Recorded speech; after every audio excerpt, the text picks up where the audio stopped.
मित्रांनो, सहज वेळ भेटला म्हणून या शेताकडे वळलो. मित्रांनो, ज्या वेळेला उन्हाळा लागतो त्यावेळेला प्रत्येकाला पाणी वाचवा, पाणी बचत करा असं प्रत्येकाला वाटत असतं. परंतु मित्रांनो, ज्या वेळेला धो पाऊस पडतो त्यावेळेला त्या पाण्याकडे कोणी नजरवर करून पाहत नाही. आणि त्यावेळेला प्रत्येकजण म्हणतो की माझ्या विहिरीला तर तुडुंब भरलेले आहे, माझ्या शेततळ्यात तर भरपूर पाणी आहे, नद्या नाल्याला भरपूर पाणी आहे, माझं शेत उपळलेलं आहे, त्यामुळे मला पाण्याची गरज नाही. परंतु मित्रांनो, ज्या वेळेला कडक उन्हाळा लागतो त्यावेळेला हे जे शेतामधले पिकं आहेत ते करपायला लागतात. हा सूर्य उन्हाळ्यामध्ये तळपायला लागतो, त्यावेळेला तो या विहिरीतील पाणी, तळ्यातील पाणी, नदीतील पाणी अगदी खाक करून टाकतो. आणि त्यावेळेला आपण म्हणतो की माझं पाणी गेलं.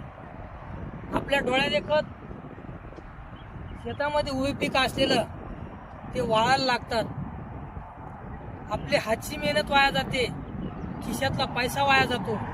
आणि त्यावेळेला आपण म्हणतो की पाणी वाचवा, पाणी साठवा. परंतु मित्रांनो, ज्या वेळेला नसतं त्यावेळेला आपण हे बोलत असतो. पाण्याचं महत्त्व आपल्याला ज्या वेळेला पाणी संपतं त्यावेळेला आपल्याला पाण्याचं महत्त्व कळत असतं. परंतु मित्रांनो, ज्या वेळेला पावसाळा लागेल त्यावेळेला पावसाचं पाणी निश्चितच वाचवा, त्याला साठवा, त्याचं संवर्धन करा. आणि ज्या वेळेला तुम्ही हे जलसाक्षर व्हाल त्यावेळेला निश्चितच हे जे नांगरलेली शेतं आहेत त्या शेतामध्ये तुम्हाला हिरवीगार पिकं बहरलेली दिसतील. म्हणून मित्रांनो, पाणी वाचवा, पाण्याची बचत करा. हे उन्हाळ्यामध्ये म्हणण्यापेक्षा पावसाळ्यामध्ये आपण त्याची तरतूद केली तर उन्हाळ्यामध्ये तुम्ही आनंदानं त्या शेताकडे पाहणार आहात, त्या विहिरीकडे पाहणार आहात. म्हणून मित्रांनो, येणाऱ्या पावसाळ्यामध्ये निश्चितच पडणाऱ्या पावसाचं पाणी त्याचं संवर्धन करा, त्याला वाचवा आणि नंतर उन्हाळ्यामध्ये त्या पाण्याचा जपून वापर करा.